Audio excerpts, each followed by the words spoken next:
Hello and welcome back to Zekeism. So let's cast our mind back to 2022, that glorious summer for Marvel Studios, and She-Hulk, of course, was one of the big releases on Disney Plus that year, one of many. And Tatiana Maslany, obviously the stars of She-Hulk, played Jennifer Walters, She-Hulk herself, in the show. And here's the question: is she or isn't she in Avengers Doomsday? Is She-Hulk even in Avengers Doomsday? Is she going to be in the MCU going forward? These are all questions that have been bubbling around the surface for what, 2.5 years now? 3.5 years, sorry. 3.5. Gosh. Time flies. When you're having fun watching She-Hulk, as some people did. I'm assuming. And the controversy surrounded, and let's cast our minds back. Let's talk about the show. She-Hulk launched in 2022, August 2022. I remember being on holiday when it launched, and I watched it whilst I was on holiday. And thought it was okay. The opening episode was okay. And I got 2 or 3 episodes in and got, I don't think it's for me. And that's not denigrating the show. I think there was a clear directive, in my opinion. They wanted the show to be a very specific thing, very comedic, very Ally McBeal style. And I know this is nothing new. This is 3.5 years ago. To gain a new audience, probably female, let's be honest with you. But it's to gain a new audience, basically, was the MO of the show. And so they made the show that they did. Where it's hard to defend the show. And by the way, my wife watched it and liked it very much. The first 8 episodes, she was heavily into it, and it wasn't for me. And then you get to that finale, which, I mean, many people have talked about. We're talking about 3.5 years ago, and I didn't have the channel on then, so otherwise I would have said all this then. She-Hulk, it was, I mean, at best a very mixed bag. But here are my thoughts. The show was fine for what it was, because it was delivering for the demographic I would imagine they were going for, which was very casual Marvel fans, if Marvel fans at all, but ones who wanted to see something different from it, very much like a lighter-hearted, comedic, toned one. And so that's what they delivered. Like I said, I can only amount to my wife really liked the show. Then you got to that finale, which completely 180'd everything, which, you know, fine, you want to put a twist in, I get it, but what they did was it underserved the audience that they had tried to capture, who were involved, you know, invested in the first place, by doing that swerve ending and not seeing the story resolve. It was just like a click your fingers end. The Kevin bot, all that stuff was just very weird, very Rick and Morty, as we know, and very weird. So, and also you had the element of the show basically sticking a middle finger up to the Marvel fans and saying, we don't care if you don't like this show, or that you love Marvel so much that you want to watch all of it. How sad are you guys? In a, they would argue, light-hearted way. I would argue there was a bit of a middle finger to the Marvel fans. And coming off of that summer, Thor: Love and Thunder, which was also a sort of middle finger as well to the Marvel fans in terms of we don't care about that. I think that summer, Marvel has never recovered from that summer. I think that summer did more damage to Marvel than any character traits or portrayals or writing or anything. That summer, that 1-2 punch of Thor: Love and Thunder and She-Hulk, that was the time where the MCU started to downtrend. It went from there, and we can have a debate about it, that's cool, but that, in my opinion, that's where it started. And I don't see many people saying that, but that's where I think it started, with complete fan underappreciation for the offerings of swerve. Hey guys, we swerved you, and this show wasn't for you anyway, so whatever, get lost. And arguably, fans did get lost, and so they've struggled to recover from there. Anyway, let's get back to Tatiana Maslany, because during the time of She-Hulk coming out, she was. And by the way, I want to champion Tatiana Maslany, because I think she was really good in She-Hulk. I liked her as She-Hulk, and I liked her as Jennifer Walters. I thought she actually fit the role really well, and was that sort of kooky but funny. She actually was good in the role. So I want to champion her that. What I won't champion her for was the berating of fans. I mean, we cast our mind back to 2022. It was a very different time where fandoms were basically being engineered for social change, and that's obviously fits. She-Hulk fits into that category quite well. For better or for worse, that's what it was doing, and certainly the creators of the show and Tatiana herself were very vocal in saying that they don't care what the fans think, and that the fans should just deal with it or get on board with it, or just, you know, basically shut up. And that never goes down well. It's antagonistic, and it just that has led to the unpopularity of She-Hulk the character as a result of the show itself, and the actress that plays She-Hulk as well. Now look, Tatiana Maslany is obviously a very vocal, I don't want to say activist, but a very vocal character in terms of what she thinks. Rightly so, everyone's entitled to their opinion. And we can argue the merits of whether they should, if they're paid so much money to portray the character and to champion the franchise. Why dumping on that franchise is a good idea? Probably isn't, but Tatiana has been asked several times since She-Hulk came out about her opinion of MCU. It's not been entirely positive. She jokes about it, but you can tell there's a little resentment behind the eyes, and it obviously extends to this comic book movie article where will she be in Doomsday was her question, and she jokingly, maybe not, says that she turned down a role in Avengers Doomsday. She-Hulk attorney at law star Tatiana Maslany has responded to reports that she won't appear in Avengers Doomsday. But is she telling the truth or just feeding the trolls? I would probably say maybe a bit of both. A couple of years ago, some pretty bizarre rumours swirled about Tatiana Maslany's She-Hulk being cut from Deadpool and Wolverine. Talk of her supposed firing was clearly bogus, but certain YouTube accounts, hello, yours truly, jumped on the story. I didn't jump on it, but I am jumping on this one, and shared it as a fact. The She-Hulk attorney at law star has already poked fun at those bogus reports. Recently, Maslany has been making headlines amid speculation that she's been dropped from the next Avengers movies. That followed the actress encouraging her Instagram followers to boycott Disney after Jimmy Kimmel's suspension, and her writing that the studio is complicit in Israel's genocide against Palestinians. I'm not touching that. What I will touch is whether she was dropped from Deadpool and Wolverine. I find it really hard to believe that she would have ever been involved in the script in the first place. Maybe knowing Ryan Reynolds, again, another really popular figure on the internet, maybe there was a joke in there involving She-Hulk, because there is that, well, She-Hulk can't do the comedic stuff because Deadpool does it, or you know, the fourth wall breaking. Maybe there was a script once upon a time of Deadpool and Wolverine that had a She-Hulk cameo in the void where they made a joke about it, or maybe, I don't know. Or maybe Ryan Reynolds wrote her getting offed. I don't know. Like, completely killed off. I don't know. I tend to think that, no, she was never going to be on set filming anything for Deadpool and Wolverine as She-Hulk. That's just my theory. That's my take. I have no evidence to support that whatsoever, other than Tatiana Maslany's testimony. We probably might never know, to be fair. Actors are allowed to have personal opinions, and there's nothing to suggest that Disney and Marvel Studios would not still be happy to work with Maslany on Avengers Doomsday and Avengers Secret Wars. Whether she feels the same isn't clear. I'll pause as well. I don't think Marvel is that keen to work with her anymore.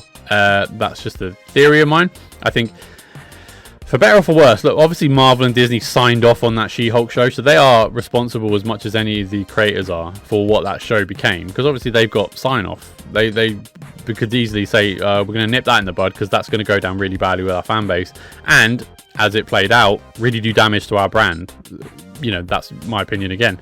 The issue is, I mean, obviously she rallied against him because of the Kimmel thing. I think she's never been a part of Doomsday. I think the fact she's been so anti-Disney and anti-Marvel since She-Hulk tells me that they're probably done as a working relationship, very much in the Terrence Howard sort of category.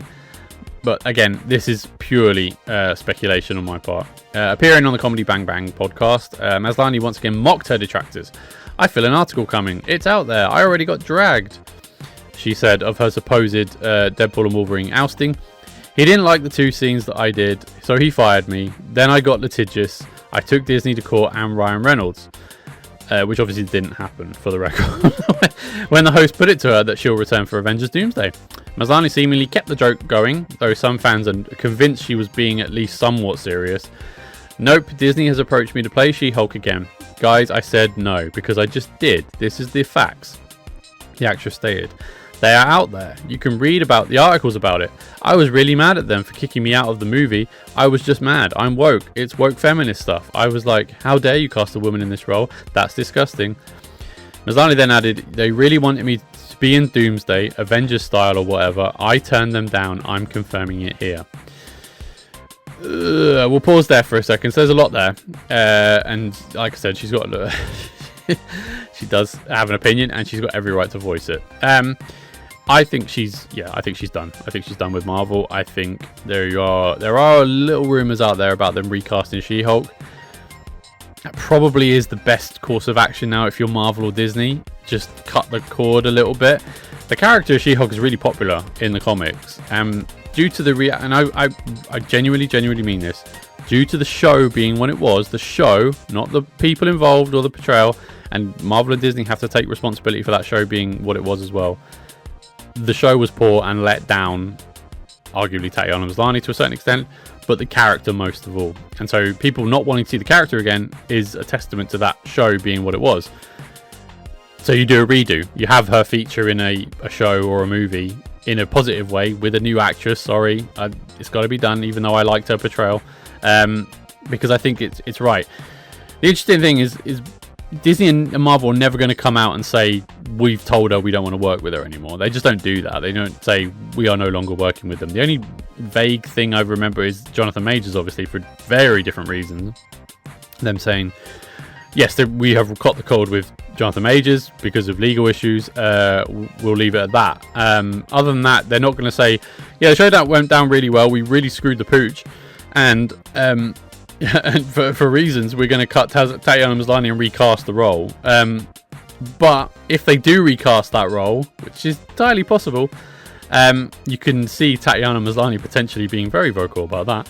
There's a very good chance Maslany is only saying all this to wind up certain sections of the MCU fandom, which is entirely possible as well, to be fair. Still, given everything we've heard about her time as She-Hulk coming to an end, it's hard not to wonder whether there is at least a nugget of truth to this. We'll have to wait and see. She-Hulk Attorney at Law has 80% score from critics on Rotten Tomatoes. I find that mind-boggling. I really do. What? Look, bias aside, what did they see to get it to 80% in that show? Because it was really all over, not just all over the place. And I get that there was a different take on a superhero property. I get it. I defended that right. You know, if you're trying to attract a new audience, that's fine. There's something for everyone there. I get it. But what did they see in episode 1 to episode 8 or 9? I'm going to say 9. That allowed it to gain an 80% score. Anyway, okay, I'll stop ranting now. But received largely negative verdicts from fans. It sits at 32. 32 is high on the popcorn meter. How much of that was a result of review bombing, similar to what happened to Captain Marvel, is still hotly debated. Captain Marvel is a triumph compared to She-Hulk, in my opinion. Sorry, again, that bias creeps in there. I'm trying to stay positive and objective. She-Hulk really it wasn't for me. And by the way, I can defend my not liking She-Hulk because they actively let down the audience with that finale that they had brought in and had hooked to a certain extent with what they were putting on screen in the first 8 episodes. My wife was genuinely intrigued and wanted to know how they were going to end it, and was dumbfounded with how they ended it, and was asking me what it meant, and I was like, I don't know what they've done. They've done a swerve on you, which didn't go down well, as you can appreciate. So yeah, I think there's I've sort of given my takes as we've been going along with that article, because I think it's one of those times. Yeah, like I said, that summer was really harmful for Marvel, really harmful, and they, in my opinion, it is just my opinion. Feel free to shout at me in the comments. They've never recovered from that summer. The 1-2 punch of thought. Well, you could probably toss Miss Marvel in there as well, because that didn't go down well with fans. But the first 2 episodes of Miss Marvel, were good. They were really good. I thought they were really fresh. It was like I liked it. By the way, Iman Vellani, who plays Ms. Marvel, is really likable as well. So I think that character, people want to see more of that character. I do. I want to see more of that character. Just that the show let the character down. She-Hulk, again, similar. I would like to see more of that character. The show let the character down. And you could argue, so the actresses that played both those roles. You know, I'm not some well, I am a dude on the internet, but I'm not some dude on the internet just hating it because it's women. No, if you give me a good show with a hero that I can support, I'll be with you. I'll be totally fine. I'll back it to the hilt. Agatha all along. I mean, you know, if you want to call it woke, I get it. Agatha all along is a really good show. It's really good. It's really well written, really well made, really good story. I love the characters in there. Really good. So if you're gonna, you know, if someone, for example, would to say, oh, you just don't like it because women's in it. No, not at all. WandaVision, brilliant. I love WandaVision. If you've got characters that are well written, well performed, and likable, who you want, or interesting even, who you would like to see where the story goes, I'll be captivated. I'll be in. I'm an MCU shield. Trust me. Ask anyone I know. He's the sort of idiot who would queue up at midnight to watch any Marvel film, even the bad ones. That's me. But if I'm being critically sound, I'm only going to defend the ones that are good or I liked, and I'm going to have to be negative about the ones that did nothing for me and also did nothing for the audience that they were trying to go for. You know, but look, each to their own. I wish Tatiana Maslany well, by the way. She's doing really good in the horror world, working with Oz Perkins. If anyone saw The Monkey, a brief role in The Monkey, but also Keeper that just came out, she's really good in that. So she's a really good actress, by the way. Star Trek, Starfleet Academy aside, I think she's going to do quite well. And so I think she can keep doing what she's doing. I think I'm a fan of Tatiana Maslany, She-Hulk aside, and I think good luck to her. She should stop talking about Avengers, in my opinion, unless she's going to be in it. That'd be my advice to her. But other than that, I wish her well, because she is proving that she is a good actress elsewhere. And more power to her as well. And if you're going to bring back She-Hulk, this is a message to Marvel, because obviously they watch my channel, as you know. If a message to Marvel, if you're going to bring back She-Hulk, just to recast, I think Tatiana's sort of saying it without saying it in this article. But again, those are my takes, those are my thoughts. Let me know what you think in the comment section below. Please leave a like, subscribe on the channel. Give me an up for the She-Hulk. Speak to you next time. Thank you. Bye bye.